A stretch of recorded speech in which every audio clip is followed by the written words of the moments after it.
Students are not the only ones getting graded in school. Now the actual schools are being graded and getting marks based on the students' performances. Yeah, critics are pushing back on the system, saying the new law gets an F in their book.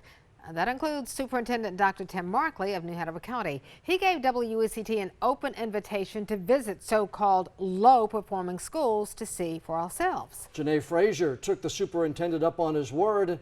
Take a look at what she found. If you walk the halls of Parsley Elementary or sit in the classrooms of Williams Elementary, how much of the pie is not eaten? You'll hear similar lessons. I'm really proud of my school. See hands raising. I'm proud of the teachers in our school and the way that we work together. And sense school pride. I feel very blessed to be able to be the principal of this school. But according to a new state law, similar settings do not equate to the same quality of education, especially in New Hanover County. I think that the folks that make the laws are not the educators. Lawmakers say the original intent of the mandate was to give parents and taxpayers more information in a simple way to see what they're paying for. The mandated North Carolina report cards grades schools on two factors, with 80% based on standardized test scores and 20% on individual student progress.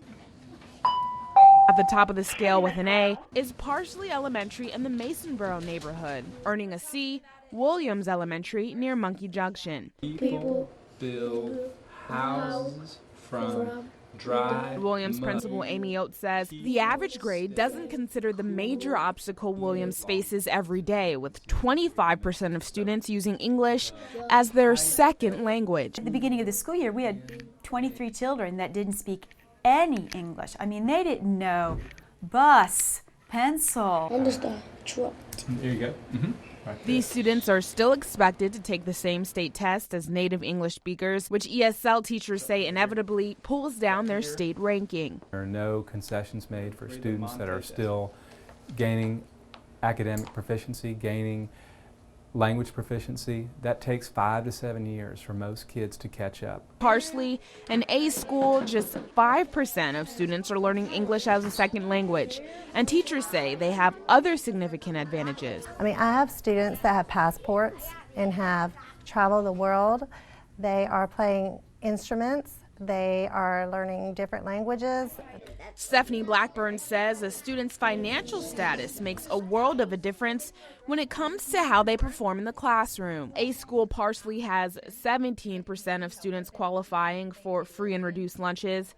Williams has 100%. Their parents probably want the same thing, but they're trying to put food on the table or pay the rent. And so, you know, I have had students that lived in Wilmington and have never been to the beach. Their exposure to culture and language is vastly different. Educators say it's these differences and largely what happens outside the classroom that can affect learning and that are not accounted for in the new state-mandated school grades. Now, we reached out to Representatives Rick Catlin, Susie Hamilton, Ted Davis, and Frank Eiler on the matter. Frank Eiler was the only one who returned our calls. Of the criticism in the state law, Eiler said schools with low marks should look at themselves to see why they're not an A or a B school. But he also said he thinks the grades for the schools should be based on 50% of the school's growth and 50% of the school's test scores.